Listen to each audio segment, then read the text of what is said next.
Welcome to the Deep Dive, the place where we sift through culinary philosophies, historical research, and some really surprising innovations that are buried in the best literature out there. Our whole goal is to give you that shortcut to fluency. Exactly. We want to transform you from someone who just knows about a subject into someone who can really, confidently speak to all its nuances. And today we are taking a pretty delicious detour. We're heading into the world of Southern cooking. But with a very specific angle, we are actively avoiding the stereotypes. Right. No long-simmered, slow-smoked, or, deep-fried traditions that usually dominate the conversation. We're looking for the soul of the South, but delivered with a real sense of efficiency. Absolutely. We're diving into a culinary style that puts a huge premium on speed, incredible freshness, and the essential flavor of the region. And our source material for this is very focused. We're looking at excerpts from Simple Fresh Southern by Matt and Ted Lee. And this work is. It's really less of a standard cookbook and more of a manifesto. It's about updating the Southern kitchen, embracing what its traditions can be, rather than, just sticking to what they historically must be. It's a fascinating study in synthesis, really.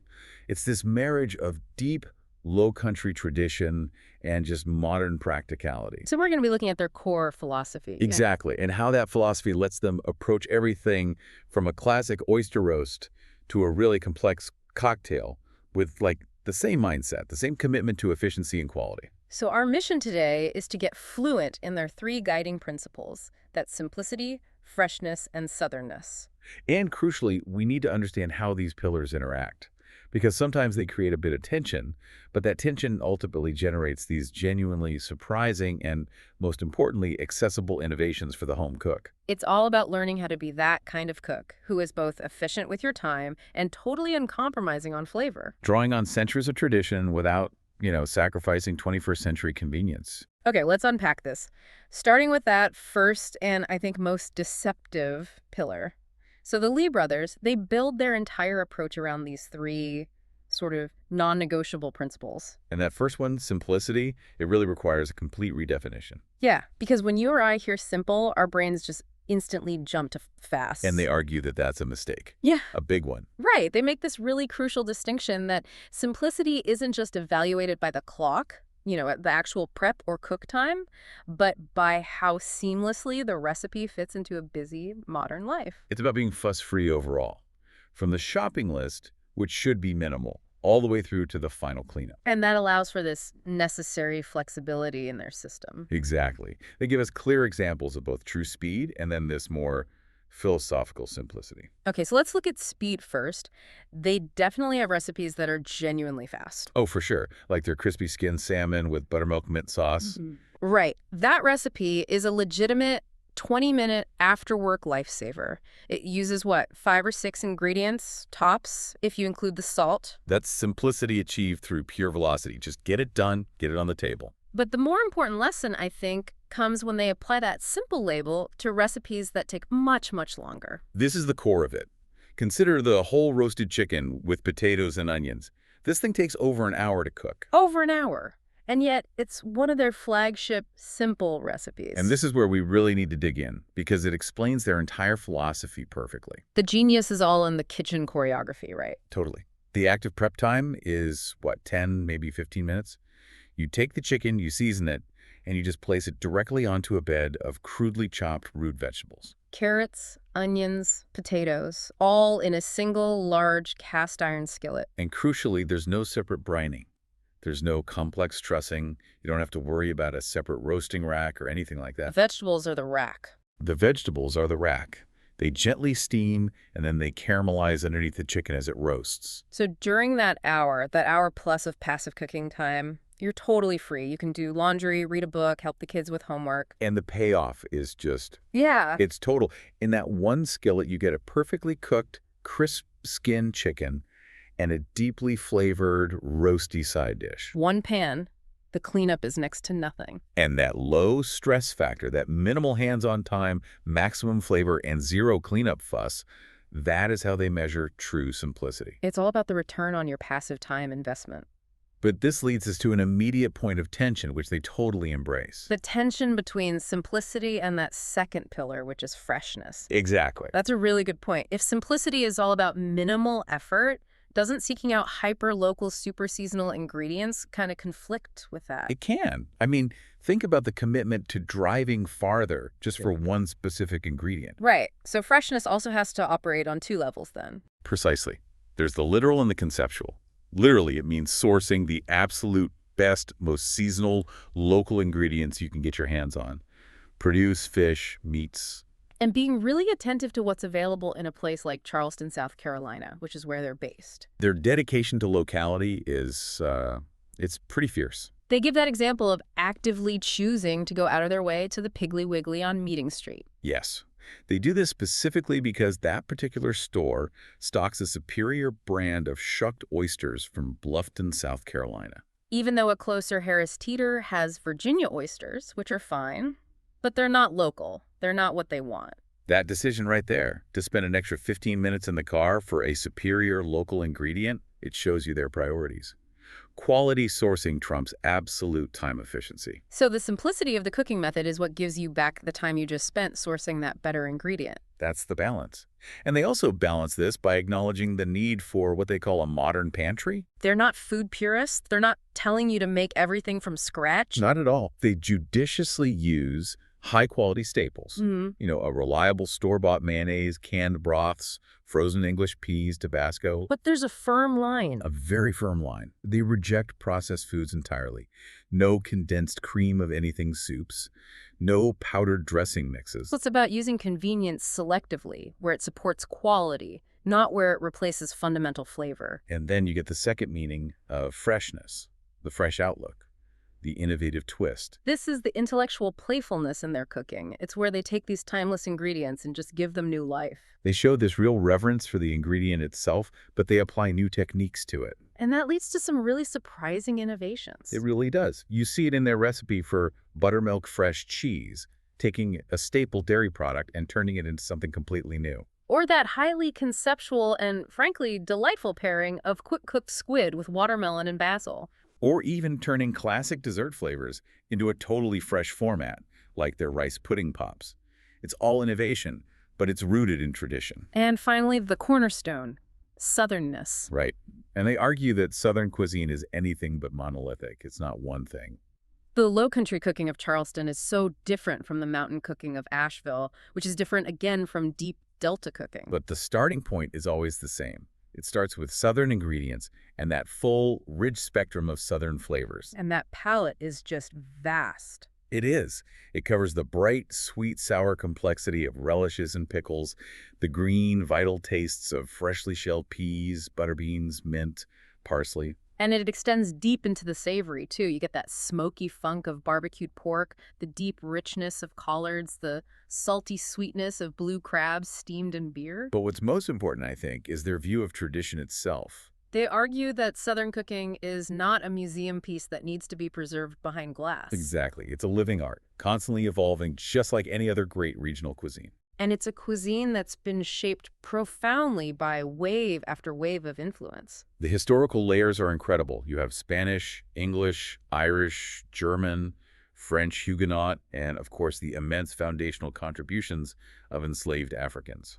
Especially the Gula and Geechee peoples, whose expertise in rice cultivation and vegetable cookery literally defined low-country cuisine. And that evolution just keeps going. They point to the shifts caused by 20th century refrigeration, which completely changed how ingredients were preserved and transported. And then later, the influence of what they call jet-set Southerners, who came back in the 1980s with global tastes. Right, and suddenly you have Danish blue cheese being crumbled into grits. They absolutely applaud this future. They see no reason to fear change. And they celebrate the modern resurgence of these artisanal, high-quality ingredients, the rise of country-cured ham that isn't just a salt bomb, the demand for real stone-ground grits and heritage cornmeal. They also give a lot of credit to organizations like the Southern Foodways Alliance for meticulously documenting these historic foodways. Which ensures that while the methods evolve, the foundational integrity of the ingredients is still there for us to use. This balanced philosophy is why their work is so valuable for you, the learner. By rooting all these innovations in tradition and practicality, simplicity meaning efficiency, freshness meaning quality and innovation, and Southernness providing that rich, authentic context, They give you this high-impact culinary knowledge that's actually achievable at home. They show you exactly where to put your energy. They clarify which elements are worth obsessing over, like, driving for the right oyster, and which ingredients are perfectly fine as a store-bought convenience, like a good mayonnaise. It's an optimized approach to flavor mastery. It really simplifies the high-stakes decisions of the kitchen. It gives you permission to take shortcuts where they don't compromise the final result, and it demands excellence where it matters most. So if that first section grounded us in their whole kitchen philosophy, this next part is, well, it's just pure joy. This is where we see the true extent of their creative audacity. Yes. The source material spends a lot of time on the South's strong gift for beverages. And this is where they really take a stand on transforming drinks that have, frankly, fallen into cultural disgrace. Here's where it gets really interesting. Because the first target of their reclamation project is the commercial wine cooler, a drink that they describe with such delightful scorn it practically jumps off the page. Oh, they pull no punches at all. They call commercial coolers pathetic, candy-colored, and this is my favorite, sweetened gateway booze for 7th graders. It's so harsh, but it's so true. The critique is that the underlying concept, marrying wine and real fruit flavors, is fundamentally sound. But the commercial execution just destroyed it with sugar and artificiality. So their solution is the adult wine cooler revival. It's centered on their strawberry wine cooler. And these are precisely balanced. They're designed to be luscious, but decidedly off-dry. Right. They deliver the sophisticated flavor of real fresh fruit combined with quality wine. They even suggest variations like honeydew and tangerine. Which would look beautiful served together, that whole visual spectrum. And they include a twist that elevates it into a genuine cocktail. The red strawberry wine cooler, the sangria twist. So instead of using white wine, you use a chilled, dry red wine in the final step. And that move dramatically intensifies the color, obviously, but more importantly, it cuts the overall sweetness and provides this tannic backbone. Which gives you a much more complex, layered flavor profile. It's much closer to a proper, high-quality sangria. From there, the discussion shifts to historical spirits, starting with their Applejack punch. And this drink is a true celebration of Americana. It marries two Western Hemisphere spirits, rum and Applejack. Which holds the unique distinction of being America's oldest native-grown spirit. It's basically a brandy that's been distilled from hard cider. The history they weave into this section is just fascinating. It provides such great context. We learned that Applejack was culturally vital in the early republic. George Washington, for instance, promoted its production down in Virginia. And Abraham Lincoln even served it in his Springfield, Illinois tavern back in the 1830s. It was the original American hard liquor. But the source material provides a crucial modern sourcing caveat here. Right. They explain that the most widely available modern version, Laird's Applejack, is actually diluted with neutral spirits. And that process, while it standardizes the product, it really weakens the apple flavor. So for the home bartender who's aiming for maximum authenticity, they offer a slight deviation. They say it might be unpatriotic, but it's advisable. To use a quality French apple brandy. Something like Calvados or Lambic. Which ensures a much more pronounced and complex apple flavor. It connects you more deeply to the spirit's historic roots. They also tackle the watermelon margarita, which is a seasonal necessity for that steamy southern heat. Watermelon is delicious, but the juice is just notoriously syrupy and sweet. So the key is aggressive balancing, taming that syrupiness with copious amounts of fresh lime juice and tequila. They also warn that the juice separates into a distinct layer of pulp and clear liquid if you let it stand. Right, so you have to give it a thorough whisking before you shake it to ensure consistency. It's that attention to small technical details that's so critical. And for anyone who prefers zero alcohol, they have the non-alcoholic watermelon lime cooler variation. With the very smart suggestion of adding seltzer water to cut the inherent stickiness of the pure fruit juice. Okay, now we arrive at the most dramatic example of culinary reclamation in the entire book. The transformation of a drink from the fraternity house floor to the faculty club lounge. The Purple Jesus. This is a legendary, if often tragic, college campus tradition. It typically involves rot-gut liquor, synthetic citrus, and grape Kool-Aid, all mixed in massive, non-sanitized receptacles. So, like bathtubs or garbage cans. The tradition is famous for the experience, not the flavor. But the Lee brothers, they recognize the molten genius that's buried within that terrible tradition. That core flavor combination of black fruit, citrus, and liquor. They decide to apply fresh ingredients and proper technique to create a civilized, sophisticated version. Which they cheekily dub PJ. It's a vodka-based punch.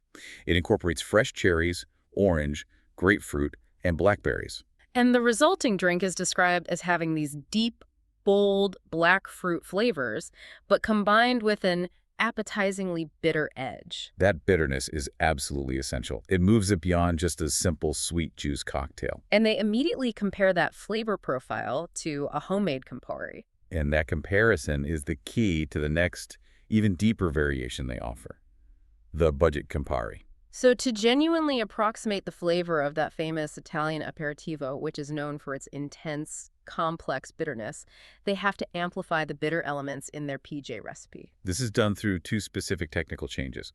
First, you must not peel the citrus before you slice it. The bitterness lives in the pith and the peel. And second, they increase the grapefruit. They use a whole grapefruit instead of just the half that's used in the standard PJ. And then that entire mixture, including those super bitter citrus peels, is steeped for a full 24 hours in the refrigerator before you strain it. That long steep time extracts the maximum bitterness and depth. It's a fantastic showcase of how fresh ingredients, combined with specific time-based techniques, can elevate a lowbrow concept into something genuinely sophisticated, complex, and memorable. That idea of effortless elegance, it extends directly into their appetizer and snack section. It really reflects the South's robust grazing culture, doesn't it? Where you always have pimento cheese or spicy pickles or deviled eggs ready for unexpected guests. These are show-stopping grazing foods, perfect for a sophisticated cocktail hour. Absolutely. They champion these quick, high-impact treatments for seafood, starting with the salt and pepper shrimp. And this preparation is just deceptive in its simplicity. It's only salt, pepper, and a sturdy aromatic seasoning lift. Like kaffir lime or a bay leaf. And the essential technical instruction here is to use shell on shrimp. They advocate for this so strongly because the shells retain the shrimp's natural moisture during cooking. It preserves both the flavor and the texture. Plus, and we have to note this, the shells themselves bear a massive amount of flavor. This is a great point where the philosophy of the whole book just shines through. Because the recipe tells you to discard the shells after eating. Right, but the informed cook, the person who's really listening to their philosophy, knows those shells are rich in chitin and flavor compounds. They're a prime ingredient for making a quick shrimp broth later on. It just reinforces that idea of valuing byproducts. Then they move on to the garlic chili crabs, which are a refined homage to a local Charleston institution, Freddy's Crab Shack and Soul Food. Freddy's famously used garlic powder and hot sauce. The Lee Brothers version, though, it cleans and splits the crabs and tosses them in a sauce made from fresh minced garlic, high-quality chow sauce, and butter. The description really highlights the richness and the glorious messiness of the dish. But they include a necessary counterpoint. The crabs are served over a bed of cool, crisp watercress. And that watercress provides a vital, bitter, fresh counterpoint to the richness of the crab and the heat of the sauce. It offers textural contrast and it balances the fat. It's a really smart move. But the truly innovative application of their fresh outlook has to be the squid with watermelon and basil. Squid is the perfect simple and fresh protein. It cooks incredibly fast, literally 45 seconds in boiling water. And it requires no shells to peel, no messy trimming. It's so easy. The pairing is just so surprising. The quick-cooked, tender squid is marinated with diced, crunchy watermelon, fresh basil, and red wine vinegar. The key here is the watermelon's texture and its moderate sweetness. It brings what they call a welcome jolt of fun and lightness. Especially when you pair it with the acidity of the vinegar. It's an intellectual dish that requires absolutely zero fuss. Then moving from seafood to spreads, they just excel at elevating the familiar. Take the Lee Bros. Yeah. Shrimp pate. They wisely renamed it from paste, recognizing that, nomenclature matters when you're inviting someone to eat something. Paste doesn't sound very appetizing, does it? Not at all. It's a versatile, chilled spread. It's got a fine texture, ideal for serving on rye toast points or even stirred into grits. And historically, older Charleston recipes for shrimp spread were often baked until they were browned. This chilled, simple version is faster and lighter. It appeals directly to that fresh pillar of their philosophy. Another spread that is just incredibly simple but visually stunning is their radish butter. They describe it as a speckled magenta beauty. And it's composed of only grated, peppery radishes, completely softened, high-quality butter, and salt. That's it. It's ideal for the textural contrast on a crisp celery stick or just a simple baguette. And then there's the buttermilk fresh cheese. This is a truly foundational element of their whole dairy repertoire. They claim this cheese is even more versatile than store-bought cream cheese or butter. And we should probably delve into the mechanics of this because it's a beautiful demonstration of simple food science. The process involves gently heating whole milk, buttermilk, and salt together. And the acidity in the buttermilk, when it's heated, causes the milk proteins, the casein, to coagulate. It separates the mixture into distinct white curds and that translucent liquid, which is the whey. This acid coagulation process is so simple, but the result is luxurious. You get this fresh, slightly tangy cheese. They even provide detailed notes on how the ratio changes if you use whole versus low-fat buttermilk, which just shows their technical attention to detail. And this is where we cement that philosophical theme we talked about earlier, the utilization of byproducts. Right. The whey that separates from the curds is not kitchen waste. It's a valuable, perfectly seasoned liquid. That byproduct is treated as a highly versatile ingredient in their kitchen. It creates a silky poaching liquid that's ideal for delicate fish or chicken or pork. Or, if you use a sweeter version of the cheese recipe, the resulting whey can form the base for a whey sorbet. They truly integrate a zero-waste philosophy, ensuring maximum flavor extraction from every single component. This next section is really the core of the book's value proposition for you, the learner. This is the behind-the-scenes knowledge. Exactly. It's what they've rigorously gathered from decades of interacting with chefs, fishermen, producers. This is the technical detail that transforms a standard recipe into a great dish. It's the insider information that elevates a standard home cook to an informed consumer, ready to execute these simple recipes perfectly. Let's start with shrimp sourcing specifics, because this is a mistake that trips up home cooks constantly. It's essential guidance. They strongly advocate always buying shrimp based on the count per pound, which is a hard, measurable number. And never relying on those vague, misleading descriptions like large or medium, which can fluctuate wildly depending on the vendor. For most of their low-country recipes, they favor the 26 to 30 count per pound range, generally categorized as large. And here is the key technical warning, which is just crucial for the learner. Avoid jumbo shrimp, unless you can guarantee they are absolutely impeccably fresh. And the reason is simple physics. It's heat distribution. Jumbo shrimp are thick and they're dense.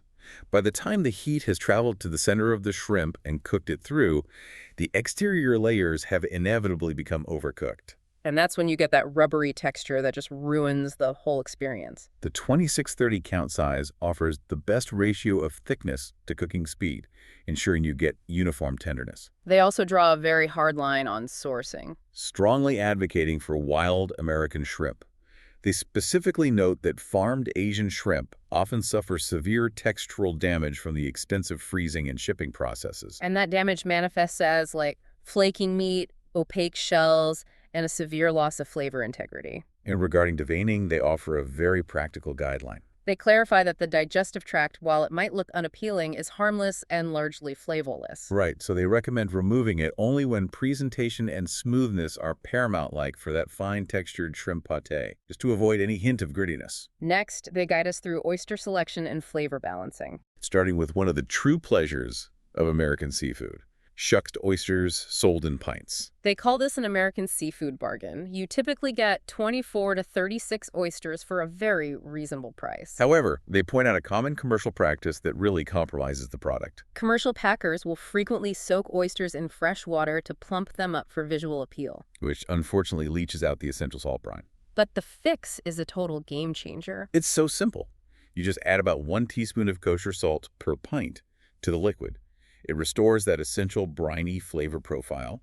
This technique is invaluable because it corrects a deficiency caused by commercial processing. It allows the home cook to restore the intended flavor integrity so easily. They then offer 2 distinct raw oyster cocktail preparations, which are meant to dress up the oyster elegantly. Cocktail number 1 is bright and fiery, a simple dressing of fresh lemon juice, fiery habanero, and chopped parsley. Cocktail number 2 is tart and crisp. Thin matchsticks of tart Granny Smith apple, lime juice, and finely diced jalapeno. Both preparations provide that necessary acid and heat to complement the oyster's bracing brininess. And finally, we get into vegetable techniques for maximum flavor. This shows how they extract maximum personality from side dishes without resorting to heavy fats or long, slow cooking.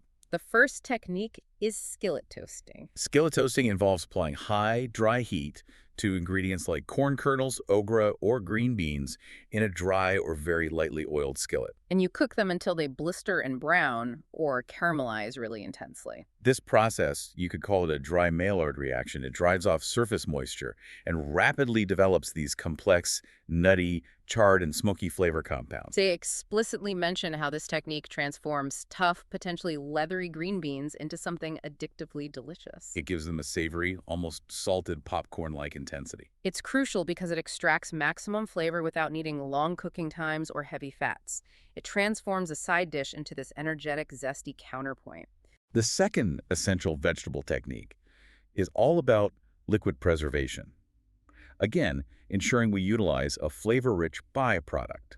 Tomato water. This liquid is essential for light, fresh recipes, like their chilled tomato soup and their red rice salad. And the technique for harvesting this pure flavor essence is very precise. You core and halve the tomatoes, then you use your pinky finger to gently tease the seeds and the surrounding flavorful gel out over a fine mesh strainer. That liquid that drips through the tomato water is pure, concentrated flavor, and you use that as the basis for vinaigrettes or soups. It's a remarkable way to ensure every drop of the tomato's unique personality is used. This process ensures that even, generic supermarket tomatoes can taste great in a cold preparation because the water concentrates their inherent flavor molecules. It's smart, it's economical, and it maximizes flavor. So now we take all those principles, simplicity, fresh ingredients, technical precision, and we apply them to some of the most inventive and deeply satisfying savory dishes in their repertoire. We can start with their philosophy applied to layered comfort foods. And the first example is the ultimate comfort casserole. It marries two Southern staples, pimento cheese potato gratin. This takes the flavor profile of the South's house pate, that creamy, salty, sharp blend of extra sharp cheddar, mayonnaise, and roasted red peppers, and it integrates it into a classic layered potato gratin. But they don't stop there, do they? They amplify the flavor. The creamy sauce is infused with aromatic shallots and a significant amount of hot, crushed red child flakes, which provides that necessary heat and cuts through the inevitable richness of the cheese and potatoes. They layer this mixture with thinly sliced, par-cooked Yukon Gold potatoes and more of those roasted red peppers. And this really exemplifies the simple pillar. Though the dish takes 35 minutes to bake, which is passive time, the assembly is quick and relatively fuss-free. And the end result is described as blissfully divine. The depth of flavor you achieve just completely justifies the minimal effort of assembly. That complexity of the sharp cheese, the sweetness of the pepper, and the heat of the chill flakes is a perfect, rich contrast to the humble potato. Then there is their approach to a low-country essential, toasted rice and peas hoppin' john. And this is designed as their ultimate weeknight convenience shortcut. It uses readily available basmati rice and frozen English peas, which they use unapologetically, even while they're acknowledging the hallowed tradition of using dried field peas. But the efficiency secret here is a very, very old technique. The toasting of the rice. Before adding any liquid, they sauté the rice in a little oil until it becomes opaque and starts to smell toasty and popcorn-like. This crucial step adds a deep, nutty complexity that slow-simmered rice simply lacks. And this technique has deep historical roots. You can trace it back through ancient Mesopotamia in northern Africa. It's an elegant example of how a simple, high-impact technique, regardless of where it came from, can dramatically elevate a classic dish while saving a ton of time. No need to wait for dried field peas to soften. Other deeply Southern, hearty option is the hominy stew with chicken and chiles. Hominy, those large, puffy corn kernels, is a keystone Southern ingredient, but its history is really important. These kernels have been treated with an alkaline solution, traditionally lye or lime, in a process known as nixtamalization. And this nixtamalization process is critical. It dates back to Mesoamerican civilizations. It doesn't just change the texture of the corn, allowing it to swell and soften. It also releases niacin, which dramatically improves the corn's nutritional value and makes it more easily digestible. In this stew, the hominy is combined with tender chicken and the raisiny, earthy flavor of pasilla-chiles. It creates a hearty, spicy, and nourishing dish. They advise rinsing canned hominy thoroughly to remove any trace of a tinny taste and just brighten that essential corn flavor. Okay, moving to refined classics. Let's look at the complexity they achieve in the shrimp and deviled egg salad rolls. We're back to that philosophy of mining the molten genius from classic Southern ideas. This roll is positioned as the elegant low country cousin to the New England lobster roll. And its simplicity leading to ultimate complexity. The key is the dressing. Instead of just a basic mayonnaise binder, they use the highly developed, rich flavor of a deviled egg filling. Spiked with mustard, relish, and spices. This is then folded in with chunkily chopped, perfectly cooked shrimp, a tonic squeeze of lemon, and a crumble of smoky bacon and scallion. It hits every single comfort note without being greasy or overly rich. And finally, the easy chicken and dumplings. They understand that chicken and dumplings covers a massive culinary spectrum. From thick, gravy-like stews to thin consommes with big, fluffy dough balls. Their version lands right in the middle, a luxurious, soul-warming chicken noodle soup made in a flash. The time-saving shortcut is just brilliant. The dumplings are actually rough-cut pasta, or maltagliati. Which literally translates to badly cut. It's a classic historical peasant cooking technique, originating in places like Emilia-Romagna, where leftover pasta dough was just cut quickly and unevenly to maximize the usage of scraps. And this rough-cut pasta cooks in only 10 minutes. It allows the home cook to serve a dish that tastes complicated and slow-cooked. With the luxurious silkiness of a rich broth and tender noodles on a weeknight, It perfectly reinforces that concept of simplicity as efficient, high-reward methodology. and just connecting back to the philosophy here, we've seen throughout the book that simplicity is about efficient, fuss-free methodology rather than pure speed. Whether it's their creamy sweet onion soup that takes an hour to simmer but requires 5 minutes of hands-on time. Or the pimento cheese gratin that bakes passively. The assurance is that investing that hour in passive time is a wise choice. The resulting flavor and comfort just vastly outweigh the minimal required effort. This deep dive into simple, fresh Southern has really been a masterclass in how to fuse deep culinary tradition with modern kitchen efficiency. It really has. We learned that simple is a philosophy of maximizing results while minimizing active stress. And yielding these huge flavor rewards for minimal fuss. And the innovation we uncovered was just remarkable. We saw sophisticated flavor engineering, from turning college rotgut into a complex, homemade Campari alternative. To tracing the history of Applejack, America's oldest native spirit. And crucially, we gathered such invaluable technical knowledge for you, the learner. Knowing to avoid jumbo shrimp because of heat distribution issues, understanding the importance of count per pound, And learning how to restore the essential brine to commercially shucked oysters. these are the details that separate a decent dish from a perfect one. It fundamentally reiterates the core belief of the Lee brothers, that Southern cooking is a living, evolving art form. It's constantly being changed by history and ingredients. And it rewards the home cook who is open-minded enough, and yes, restless enough, to explore traditional flavors using new and efficient techniques. So what does this all mean? Well, if we synthesize all the lessons we've discussed, a really powerful recurring philosophical theme emerges. And what's that? The extraordinary value placed on the byproducts of cooking. We saw it everywhere. You're right. They turned the whey from their buttermilk fresh cheese into a poaching liquid. They collect flavorful plum syrup from brandied fruit to use in cocktails. They meticulously preserve that flavorful tomato water from the seeds. And they suggest making broth from shrimp shells.